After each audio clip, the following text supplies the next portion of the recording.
Have you ever wondered what wealthy people do differently? How they think differently? How do they act differently? Because mentally they seem maybe a little bit happier. They seem on top of like maybe their finances, and we'll define that in a minute. And they have maybe better relationships. Well, today I really wanted to share what I've learned from truly wealthy people. And if you stay until the end, I have an extra point for you then as well. As always, if you want to connect me further on social media, you can find my links in the show notes below. So first of all, I think it's important we talk about what is wealthy. Right, this is just my definition. Wealth is not all about money. It's partly about money. I believe it's a great definition my mentor gave me.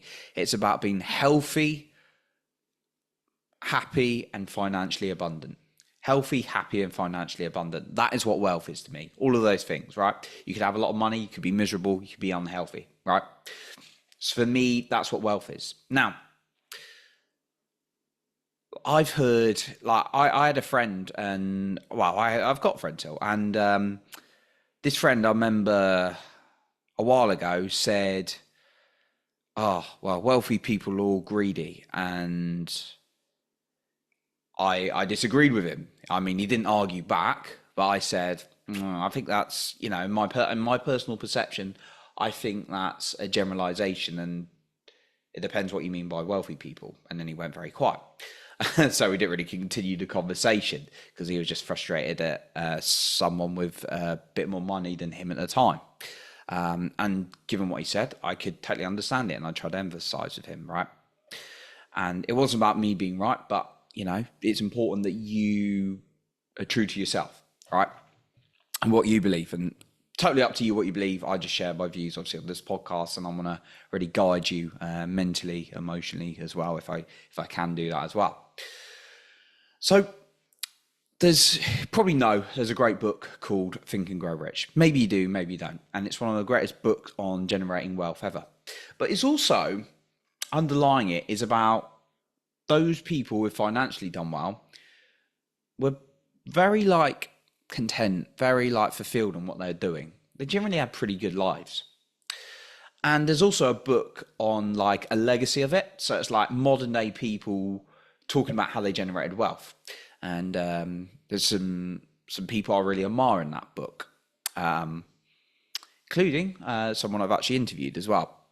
And that book tells a lot about their stories. And for me, I noticed certain patterns, and I've noticed things that have worked for me that I noticed they were saying as well. And maybe I haven't generated the same level of financial abundance that they have, yet I could see some patterns that I developed over times. And that's what I really thought I'd share with you on wealth, on how to develop becoming happier, healthier, and more financially abundant. Now, I want to ask you this. If you're I'm just frustrated that I don't feel like I'm wealthy, however you defined it, and you're just keeping that frustration, how does that help you? Because like I said, for example, my friend, I didn't feel like it was serving him. So maybe it's serving you, maybe it's not. So let's talk about how I personally, what I've learned from wealthy people and how I've been able to use it in my life. Now, the first one is, this is an interesting one. Really working and obsessing. I don't know why I made this the first one, but because it's a very interesting one. Really on something that was essential in their life. Really focusing, but they really hated, and I've done this in my life, but it was important. Really obsessing on getting good with it. I did this in school. I realized. Now, this person was talking about sales in the book, and they hated sales, so they obsessed on it and they became a master at it because they knew it was so important to their life. And I realized it was really true for me in school, right? There's a couple of subjects I hated. I was getting low grades, and I realized how important it was for my future because I wanted to go to university or these places. So I obsessed on studying. And I got top marks from being in a bottom group to getting into a top group and getting some of the best marks out there. And everyone was astonished because I got obsessed. Now, you can't obsess about everything because you don't have capacity to do that. But if there's something that's really important, but you're like hating because you're not good at, well, think about how you can really get good at it. Because maybe it's like you really struggle with money. You really feel like you hate money. Well, how can you get obsessed with getting really good at it? You could study books, you could do courses, and then obviously apply things as well. The second thing I learned about wealthy people is they don't just visualize. The one thing I notice about people who talk about visualizing and manifesting and don't actually have the results is I don't feel like they're fully connected to what they're feeling into. And also, if I'm honest, I don't feel like they're taking the action they need to. They're just talking about it. But those people who I see really get great results from, you see them life changing their results, right? And I've done this like in my life, like in my education, in my career, from being like rock bottom, from thinking I'd have no chance with like any girl ever from a young age, to dating some very beautiful girls when I got older.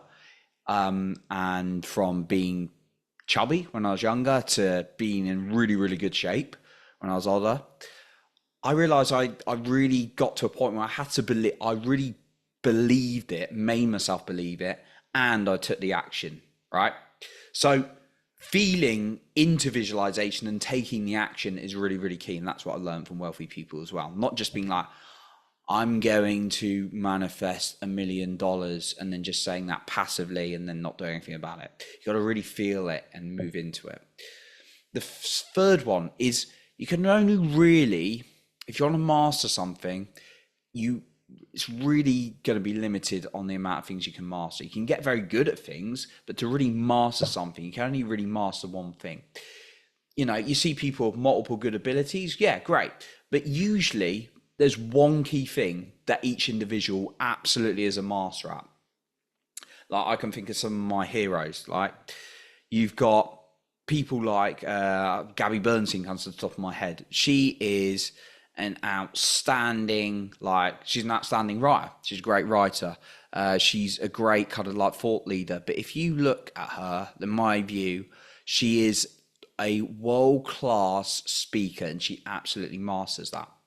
Right, if you look at someone like Grant Cardone, who I also admire, you know, he's got some good speaking qualities. He's written books. He can build good relationships, but he is absolutely a master at generating wealth. He is obsessed with numbers and he knows the maths and he works and works and works and he is absolutely mastered at that, right? So people can have multiple like good abilities, but if you really want to master something, it only needs to be one. You need to really focus on one thing. You can work on other things, but it's one thing to master, and that's what I notice with wealthy people. And make that thing ideally something you want to do, right? Right? Maybe you don't know at the beginning, but try things out, right? And then really master something. And then the fourth thing I've noticed is, and that's what I would do. I absolutely got really good at podcasting because I really focused on it. I was doing it again and again and again, right? And then the fourth one, wealthy people make choices, not excuses. I have seen this in sales. It's a very classic one. The people who I've seen do really well in programs, having led a sales team, I'll still lead a sales team and enroll people, I see a lot of people make excuses because they get fearful. Now, if it's not right for them, that's totally cool, right? I've also seen people contact me, and I'm going to call you out if you've done so, and say, I'm interested in coaching, whether it was me or someone else, and then you've been like, oh no, I've got stuff on. That's an excuse. People who really want to do well in an area make a choice. They make a commitment. I am absolutely going to do this no matter what. Right, I'm going to make it happen. I've seen it. I've seen people join stuff and being like, they didn't have the money, right? I've seen people like put $10,000 on their credit card, all these kind of things. And then they made it back because they absolutely chose that they were going to succeed in something, right? And it doesn't just have to be a money thing, but it's like, I've seen people lose lots and lots of weight because they weren't like, oh, well, I've got this and that happening and it really makes it hard to lose weight and all that kind of thing, right? And I'm sorry if I'm calling someone out on this. This is out of love again, right? People who have lost that or really got in shape, they've made a choice. They made a choice that they were going to do it. People who have gone from nothing to loads of money, they made a choice to do that, not an excuse, right? So that's what I learned from wealthy people as well, like making a choice. Like I made a choice to get better at speaking. It was like, I could have been like, oh, well, I'm just not the kind of person who can speak publicly. Oh, I get a little bit nervous, all this kind of stuff. No, I was like, I am going to get really good at public speaking. Could I be better? Of course I can still be better. But it's like a choice that you are making, right? And again, I'm just calling out of love. This is like, you need to make a choice. If you want to get really good at something, you don't need to make excuses, right? So I've got a final point for you as well. So if you want to connect more with me, as always, you can find my social media links and notes below as well. The final point I notice about, it's just a little tip really, that I picked up from books like Think and Grow Rich, is that the more you read something or listen to something, the more you're going to believe it. So just be very conscious about what you're taking in every day, what you're saying to yourself and what's going on around you, because if you do it enough, you're really going to believe it. Obviously take the action as well, but the more you bombard yourself with stuff that you'd like to believe and feel, the more likely it's going to sink in. So that's what I got for you today. I appreciate you for being here, and remember to lead with your heart and not with fear.